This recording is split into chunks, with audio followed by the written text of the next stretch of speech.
Since people are starting to predict the Cy Young 2023 winner, I am going to give you guys a hot take on someone that should have been at least top 3 in Cy Young voting in 2022, but didn't. Of course, we know that Sandy Alcantara and Justin Verlander deserve their Cy Young awards, but the person I want to talk about today is someone that believed that they deserve to be top 3. In an interview 2 months ago, Zac Gallen said this. Yeah, I mean, I knew it would be an uphill battle.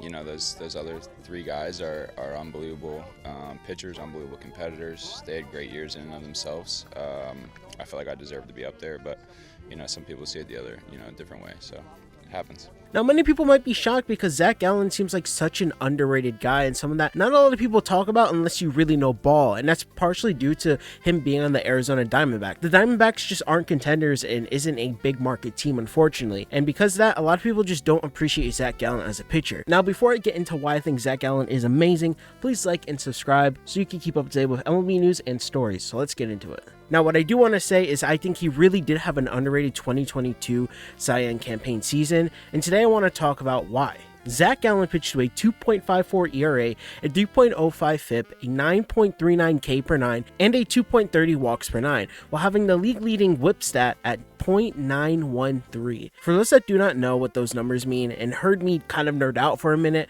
let me explain. Zac Gallen had a well above average MLB year. He was able to strike out people at a higher level than league averages while having a drastically low ERA compared to his peers. Zac Gallen's star stat this year is his league-leading WHIP. For those that do not know, WHIP is a formula that pretty much tells you how well a pitcher has kept runners off the base paths. It's the sum of a pitcher's walks and hits, divided by its total innings pitched. Gallen had a career low WHIP and broke records while pitching for the Diamondbacks. He broke Brandon Webb's 42 scoreless innings Diamondback record during the month of August and September, and proceeded with dominance for the rest of the year. The big contributor to his success this season is the fact that he started to throw that one good pitch he had a lot more. He threw his curveball almost 21.9% of the time versus in 2021, where he threw it around 12.5% of the time because he totally got rid of a slider, which is what he was throwing about 8.4% of the time in 2021. This provided to be a big difference. His curveball whiff percentage was a 33.7%. That is huge when it comes to having a go-to pitch when you just need that last strike in it at bat. This also allowed him to throw his fastball a lot less and up the amount of pitches he can throw in, like his changeup. Both his curveball and changeups went up drastically this year, but his curveball was the pitch that struck gold. He also had an up year in his fastball speeds and added an extra couple of inches on all his pitches. Zac Gallen had a really good year after having a flop of a season in 2021